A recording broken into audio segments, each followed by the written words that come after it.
لله نحمده ونستعينه ونستغفره ونستهديه ونعوذ بالله من شرور أنفسنا ومن سيئات أعمالنا من يهده الله فهو المهتدي ومن يضلل فلن تجد له وليا مرشدا وأشهد أن لا إله إلا الله وحده لا شريك له وأشهد أن سيدنا وحبيبنا محمدا عبده ورسوله اللهم صل وسلم وبارك عليه وعلى آله وصحبه أجمعين.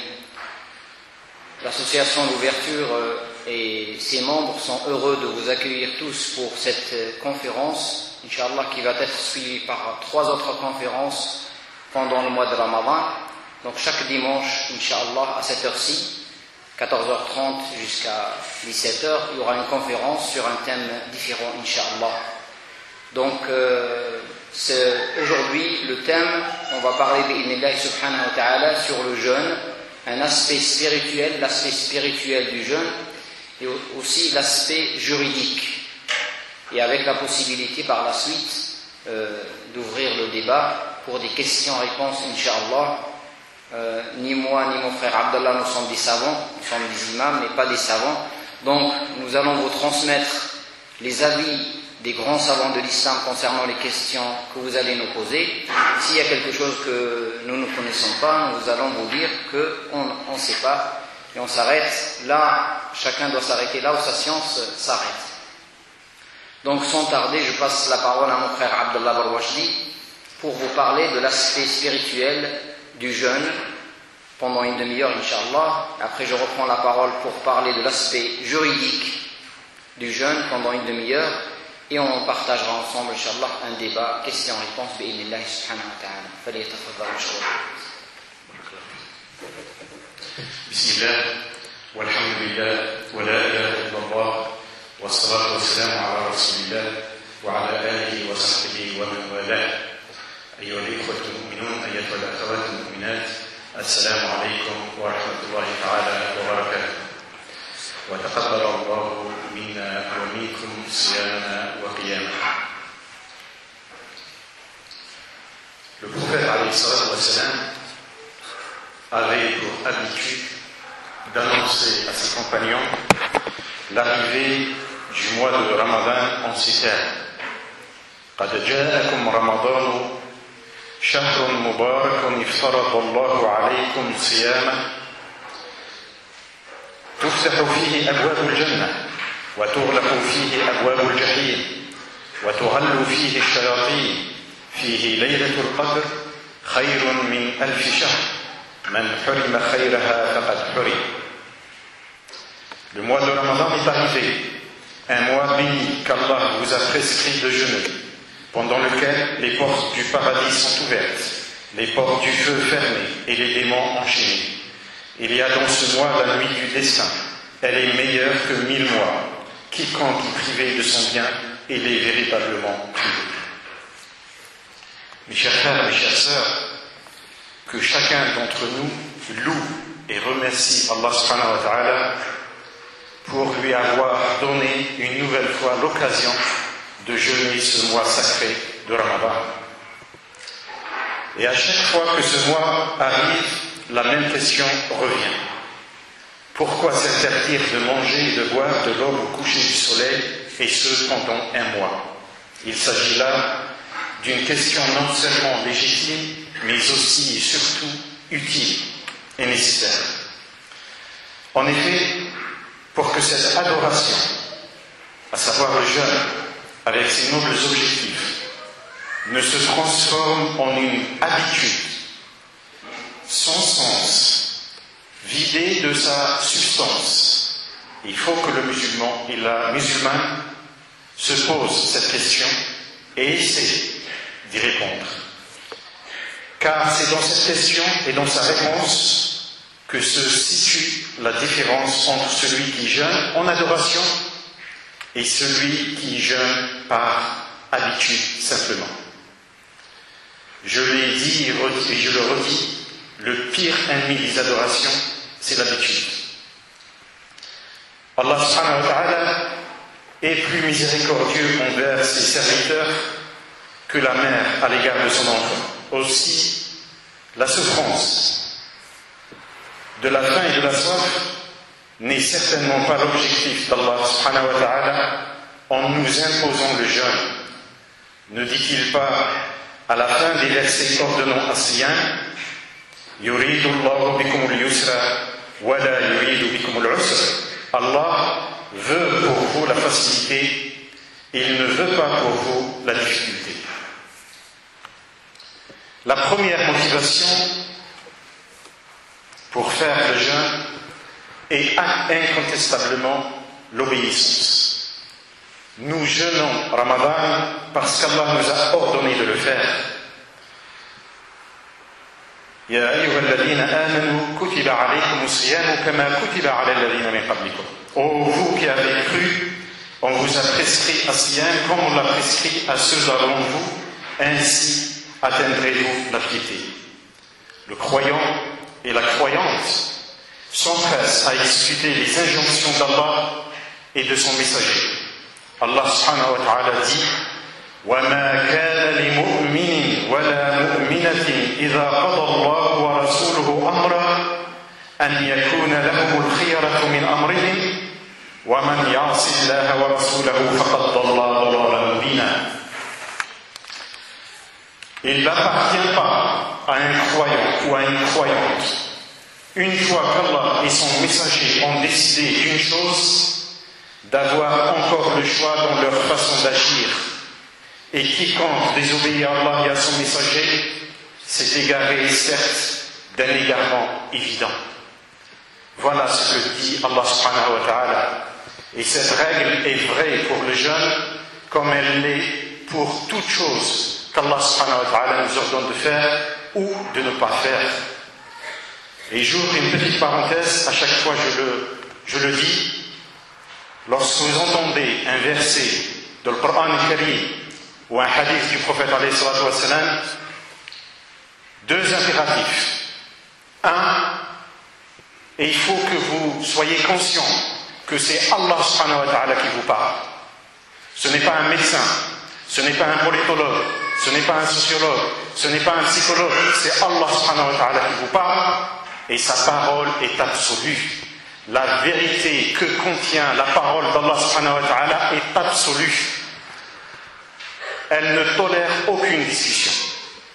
Le deuxième impératif pour que l'impact soit maximal, c'est que chacun d'entre nous, quand il entend un verset du Coran al-Karim ou un hadith du prophète alayhi salatu wa salam, doit se sentir dans son fort intérieur qu'il est seul ciblé par le verset ou par le hadith. Dans tout ce qu'Allah subhanahu wa ta'ala nous ordonne de faire ou de ne pas faire, il y a indéniablement une sagesse. Si Allah subhanahu wa ta'ala veut que nous la connaissions, cela apaisera nos esprits. C'est dans la nature même des hommes. Si par contre, il décrit de ne pas la divulguer, cela ne devra que renforcer notre foi, et c'est là le sens véritable de la foi. Le jeûne de Ramadan est donc une obéissance à Allah subhanahu wa ta'ala avant et après toute chose. Le prophète alayhi salatu wa salam n'avait-il pas dit Man sama Ramadana imanan wa ihtisaban ghufira lahu ma taqaddama min dhanbi. Quiconque jeûne Ramadan avec foi profonde en Allah subhanahu wa ta'ala et ferme conviction de la récompense, ses fautes passées lui seront pardonnées.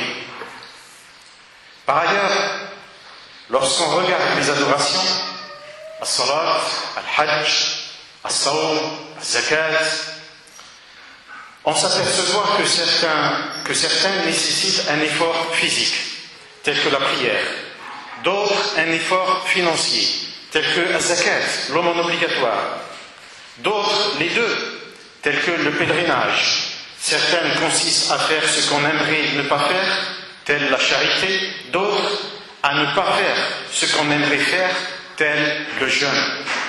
On s'aperçoit également dans la réalité que certains individus sont disposés à prier 1000 rak'ah, mais ils trouvent cruel de dépenser un seul dinar dans le sentier d'Allah subhanahu wa ta'ala, et d'autres, c'est le contraire, peuvent donner 1000 dinars dans le sentier d'Allah subhanahu wa ta'ala, mais sont moyennement contents quand il s'agit de jeûner un seul jour. Nous avons là deux éléments, deux miséricordes d'Allah subhanahu wa ta'ala. D'abord, cette diversité des adorations permet justement à l'individu de faire le mieux qu'il puisse faire là où il se sent mieux disposé, sans bien entendu négliger les autres. La deuxième, c'est que cette diversité, elle l'oblige également à examiner sa foi. Reçoit-il dans son fort intérieur les injonctions d'Allah subhanahu wa ta'ala par obéissance, ou le fait-il seulement ce que lui dicte, selon ce que lui dicte sa passion? Allah subhanahu wa ta'ala dit dans le verset Ya ayyuhalladhina amanu kutiba alaykum as-siyamu kama kutiba ala alladhina min qablikum la'allakum tattaqun. Peut-être atteindrez-vous la piété. Quel est donc le lien entre jeûner, qui est un acte matériel, et la crainte d'Allah, qui est une attitude spirituelle? En fait, toutes les adorations visent l'élévation de l'âme au-dessus de ce que la vie matérielle de tous les jours tend à réduire. Mais ces adorations prennent tout de même une forme matérielle. La prière, avec ses gestes et ses paroles, le pèlerinage, avec al-tawaf et al-sa'i, al-wuquf, al-rami, les ablutions. Même si vous êtes propre, vous n'aurez le droit d'accomplir as-salat que lorsque vous aurez fait vos ablutions. Certes, elles permettent de se laver les membres les plus apparents du corps, mais il s'agit aussi d'une introduction progressive dans l'enceinte sacrée de l'adoration. Sinon, comment expliquer at-tayammum? Le jeûne ne déroge pas à cette règle. Il est l'œuvre du corps, puisque celui-ci est privé de ses besoins élémentaires. Mais le corps est accompagné dans son œuvre par tous les autres compartiments de l'individu, son âme, son nafs et sa raison. Il y a cependant deux spécificités qui caractérisent, qui différencient, qui distinguent le jeûne des autres adorations. Un, si les autres adorations, le témoignage de la foi, la prière, as-salat, l'aumône obligatoire et le pèlerinage sont des accomplissements, ce sont des choses que l'on fait. Ashhadu an la ilaha illallah. As-salat, ce sont des gestes que l'on fait. Al-hajj, c'est aussi un voyage spirituel que l'on fait. Az-zakat, c'est un don que l'on donne à quelqu'un. Le jeûne, lui, consiste à des actes à ne pas accomplir. C'est tout le contraire de l'accomplissement. C'est une abstinence. Et cette abstinence prend toute son importance du moment qu'elle concerne des choses instinctives, naturelles, permises et nécessaires à la survie même de l'individu. Le jeûneur s'abstient de manger, de boire et d'avoir des rapports intimes avec son conjoint. Mais quelle relation y a-t-il entre avoir faim et renforcer sa piété? Le prophète alayhi salatu wa sallam dit dans un hadith sahih, Ma mala'a adamiyyun wi'a'an sharran min batnih. L'homme ne remplit un récipient pire que son ventre. Car en effet, lorsqu'on ne manque pas de moyens pour bien remplir son ventre, et lorsque ces moyens sont essentiellement consacrés à ce genre de choses, il y a de fortes chances que l'individu en question s'égare, qu'il ne sache plus d'où viennent ses faveurs, et qu'il oublie même qu'il s'agit de faveurs. On a tellement habitude de prendre facilement, aisément son petit déjeuner le matin, qu'on oublie qu'il s'agit là aussi d'une faveur d'Allah subhanahu wa ta'ala. Que son cœur se durcisse, que l'oubli s'installe et que la crainte d'Allah diminue, voire disparaisse. Au contraire, c'est lorsqu'on ressent les affres de la faim et de la soif, même si elles sont volontaires et temporaires, comme dans le cas du jeûne, que s'éteignent les instincts que se réveille la conscience des faveurs d'Allah subhanahu wa ta'ala, mais aussi celle de l'existence de la pauvreté, que s'attendrit le cœur et que se renforce la piété. Voyez, mes chers frères, mes chères sœurs, comment l'âme peut puiser sa nourriture dans l'abstinence du corps. L'âme se nourrit de la faim du corps. Deuxièmement, par ailleurs, si les autres piliers de l'islam se font toujours par l'individu au sein de la communauté, ainsi, le témoignage de la foi est avant tout une annonce publique à travers laquelle l'individu fait désormais partie de la communauté de l'islam. Ainsi, il peut épouser une musulmane. Ainsi, il peut hériter d'un autre musulman. Donc, le témoignage de la foi, Shahadatu an la ilaha illallah, te donne l'accès à la communauté de l'islam. Le principe de la prière, sauf empêchement majeur, est de la faire en groupe. Donc la prière, c'est aussi une adoration communautaire. L'aumône obligatoire est un don qu'un individu donne à un autre. Le pèlerinage est l'exemple de l'adoration collective, puisqu'elle se fait dans un délai bien défini, sur un territoire bien défini, sur lequel se retrouvent des millions et des millions de musulmans et de musulmanes. Quant aux jeunes, chers frères et chères sœurs, il s'agit d'une adoration effectuée par l'individu sans intervention aucune de la communauté. C'est entre le croyant et Allah subhanahu wa ta'ala. En effet, qu'est-ce qui t'empêcherait de te cacher de la vue des autres pour manger et boire? Pourquoi fais-tu si attention à ce que la moindre goutte d'eau ne pénètre dans ta gorge lorsque tu fais tes ablutions? Pourquoi la sœur musulmane, en préparant son repas et en goûtant une miette de son repas avec le bout de sa langue, se dépêche-t-elle de la jeter de sa bouche? C'est parce que le jeûne est exclusivement confié à la foi du jeûneur. Seul Allah subhanahu wa ta'ala le sait. N'est-ce pas là une éducation du cœur, une fortification de la foi, un renforcement de la crainte? Oui, assurément. D'où forcément la piété. Et c'est ça probablement la portée du hadith dans lequel le prophète alayhi salatu wa sallam disait Kullu amal ibn Adam yudha'af al-hasanatu 'ashru amthaliha ila 700 dha'f. قال الله عز وجل إلا الصوم فإنه لي وأنا أجزي به يدع شهوته وطعامه من أجلي. Toute œuvre du fils d'Adam est multipliée de 10 à 700 fois.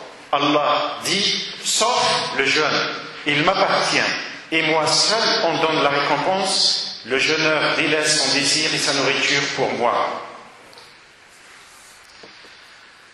Jeûner, c'est se maîtriser. Il faut déjà savoir que l'homme est un ensemble d'éléments. Al-badan, le corps, al-nafs, l'ego, al-aql, la raison, al-ruh, l'âme. Le rapport entre ces éléments peut vaciller entre l'équilibre le plus stable et le déséquilibre le plus total. Et comme l'homme est faible, il lui faut donc un traitement. Le jeûne du mois de Ramadan en fait partie. De par son caractère privé, tel que je viens de l'expliquer, le jeûne représente une recherche de soi, dans soi, par soi. C'est un moyen perspicace d'introspection, de recherche de défauts et d'appréciation de la maîtrise des émotions. Loin d'être un exercice de privation, le jeûne exige de l'homme la mobilisation de toute son âme.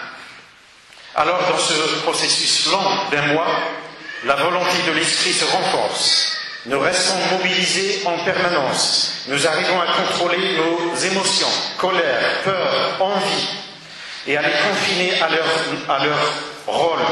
Nous reprenons les rênes de notre vie progressivement.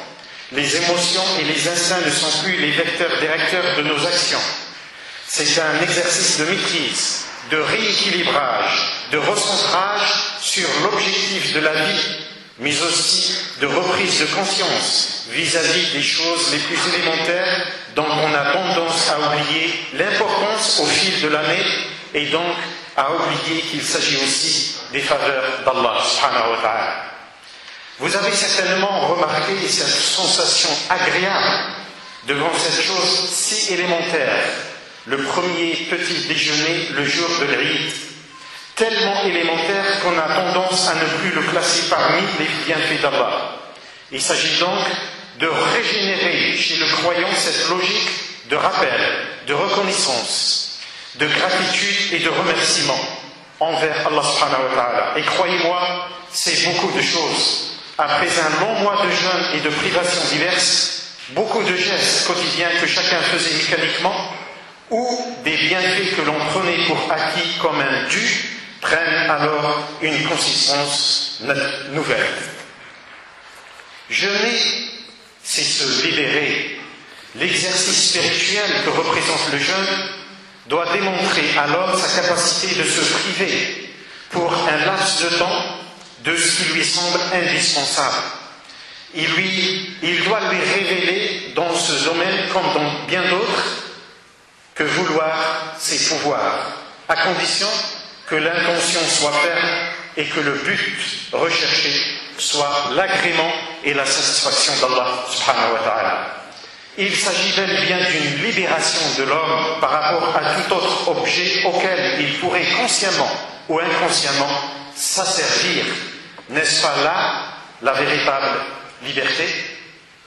Celle qui consiste à devenir serviteur d'Allah, même si cette formule paraît au premier abord étrange, tant elle a deux concepts opposés, la liberté et la servitude, alors qu'on entend déferler dans le monde des cris rappelant que dans le passé ou aujourd'hui encore, la religion a privé les humains de liberté fondamentale, ce n'est certainement pas le cas de l'islam, ni d'un point de vue idéologique, ni d'un point de vue historique. Toute la liberté du croyant et de la croyante est dans sa soumission à Allah subhanahu wa ta'ala. Jeûner, c'est s'élever. Le jeûne est contre la consommation, par définition. S'il y a un élément qui indique on ne peut plus clairement la faiblesse et la petitesse de l'homme, c'est bien la consommation. Et sur deux plans. Un, sur un plan réel, il a besoin de manger et de boire pour exister, sinon il meurt. Deux, sur un plan symbolique. Cette consommation dont on a besoin, vitale pour nous, nous met plusieurs fois par jour dans l'une des situations les plus humiliantes pour un être humain, à savoir aller aux toilettes. Un ancêtre pieux disait « Je suis choqué par celui qui va aux toilettes plusieurs fois par jour, comment peut-il être arrogant ?» Ajibtu liman yurahhidu batnahu marratin fil yawm kayfa yatakabbar. Le jeûne est là justement à la fois pour nous rappeler cette situation, mais aussi pour nous inciter à nous rehausser en allant à l'encontre de la consommation débridée. Jeûner, c'est partager.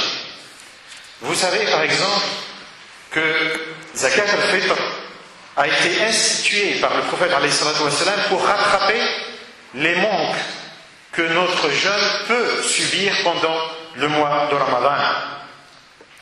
Les omissions que votre jeûne subit forcément.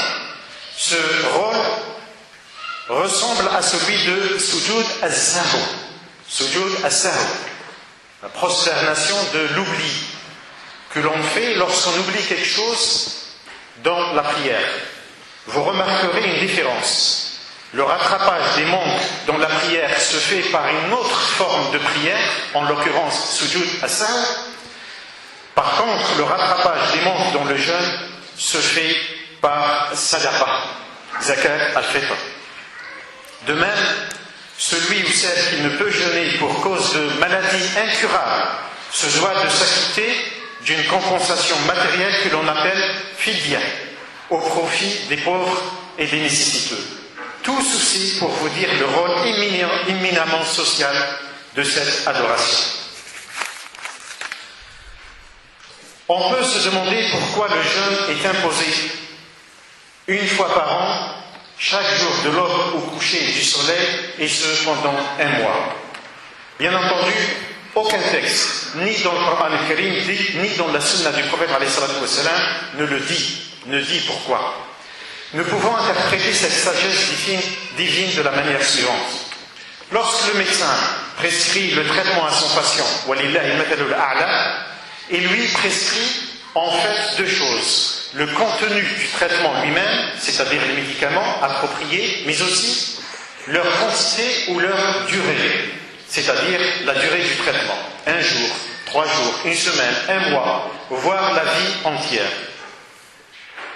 Et bien de même, Allah subhanahu wa ta'ala, dans son infinie sagesse, nous prescrit ce traitement 1 mois par an, pour que chacun d'entre nous puisse rééquilibrer les comportements de son être déséquilibré sous l'effet des contraintes et des préoccupations quotidiennes. Et donc Allah subhanahu wa ta'ala a élaboré le mois de Ramadan dans sa grande sagesse afin de nous pouvoir d'une période suffisamment longue pour soigner, afin de nous pourvoir d'une période suffisamment longue pour soigner nos maux. Et tout comme le patient ne lui vient pas à l'esprit de demander à son médecin pourquoi tel traitement et pourquoi telle durée, il ne vient pas à l'esprit du croyant non plus pourquoi 1 mois de jeûne pendant chaque année, ou pourquoi 5 prières par jour, ou pourquoi 4 rak'at al-dhuhr et 3 rak'at al-maghrib. Et c'est là l'illustration parfaite de la foi, parce qu'on y croit. Le but est donc la spiritualité. C'est cette spiritualité que le jeune homme est censé vivre pendant Ramadan, et que certains avaient décrite comme suit. Il y a dans la vie d'ici un paradis, quiconque n'y est pas entré n'entrera pas dans celui de l'au-delà. Inna fi dunya jannatan man lam yadkhulha lam yadkhul jannat al-akhirah. S'abstenir de manger et de boire pendant Ramadan n'est pas un but en soi, mais un moyen pour attendrir le cœur et maximiser la piété. C'est pour cela que le prophète alayhi salatu wa sallam disait: Man lam yada' qawla az-zuri wal 'amala bihi wal jahl falaysa lillahi hajatun an yada'a ta'amahu wa sharabahu. Wa qala as-siyamu junnah fa idha kana yawmu sawmi ahadikum fala yarfath yawma'idhin wa la yaskhab fa in sabahu ahadun aw qatalahu falyaqul inni imru'un sa'im. Donc le prophète alayhi salatu wa sallam disait: celui qui ne délaisse pas les paroles et les actes mauvais, Allah n'a nullement besoin qu'il délaisse sa nourriture et sa boisson. Et il disait également: le jeûne est un bouclier. Lorsqu'un d'entre vous jeûne, qu'il se préserve des paroles déplacées et des cris. Si quelqu'un le provoque ou cherche à se battre avec lui, qu'il dise: je jeûne. C'est là le sens véritable du jeûne du mois de Ramadan. Faisons, mes chers frères, mes chères sœurs, en sorte que nous ne soyons pas privés de ce bien énorme. Lorsque nous jeûnons, que jeûnent également nos yeux, nos oreilles et nos langues. Faisons attention à ne pas faire partie de ceux dont le prophète alayhi salatu wa sallam disait justement: Rubba sa'imin laysa lahu min siyamihi illa al-ju' wa rubba qa'imin laysa min qiyamihi illa as-sahar.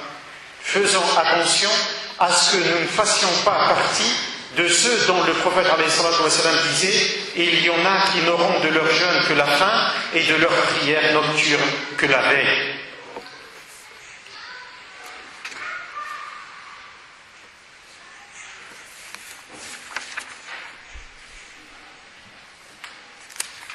Mes chers frères, mes chères sœurs,